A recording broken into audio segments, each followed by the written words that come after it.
Non, ta jeunesse n'est pas spécialement un problème quand tu décides de racheter une entreprise. Je reçois énormément de messages en DM de personnes moins âgées qui me demandent si ils me disent écoute, je souhaite racheter une entreprise pour gagner justement du temps au lieu de créer des boîtes, hein. D'ailleurs, petite parenthèse, tu es très sage de penser de la sorte parce que c'est un très bon raisonnement de faire comme cela.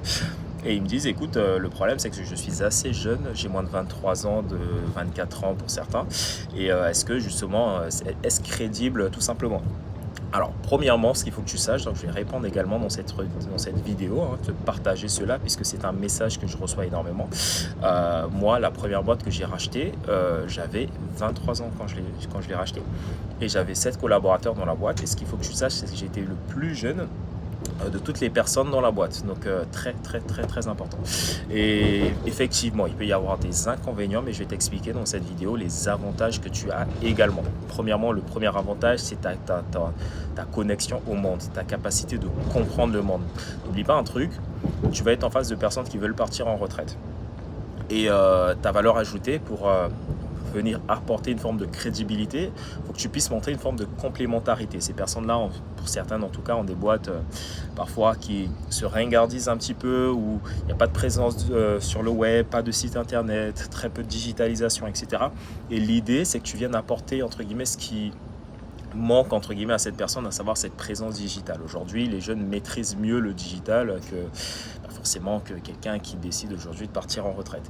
Donc cet argument de dire que je vais rajouter, apporter une touche de jeunesse, rajeunir entre guillemets la boîte, ça séduit vachement justement les personnes qui souhaitent partir en retraite. Et deuxièmement, ce qu'il faut que tu saches, c'est que, comme j'arrête pas de le dire, nous sommes sur un marché de 90% de psychologie, 10% de finance. On parle de reprise d'entreprise sans capital de départ. Et c'est les personnes qui vendent, la plupart d'entre elles, l'argent n'est pas spécialement le sujet clé. Le sujet clé, c'est qui reprend mon bébé et est-ce que cette personne va pouvoir prendre soin de mon bébé et est-ce que j'admire ou potentiellement cette personne.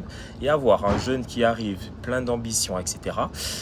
En tant qu'entrepreneur, pour les entrepreneurs qui écoutent justement ce que je suis en train de dire, vous êtes bien placé pour savoir que c'est extrêmement touchant et ça marque énormément. Maintenant, effectivement, ça ne suffit pas de marquer, il faut derrière la crédibilité qui va avec.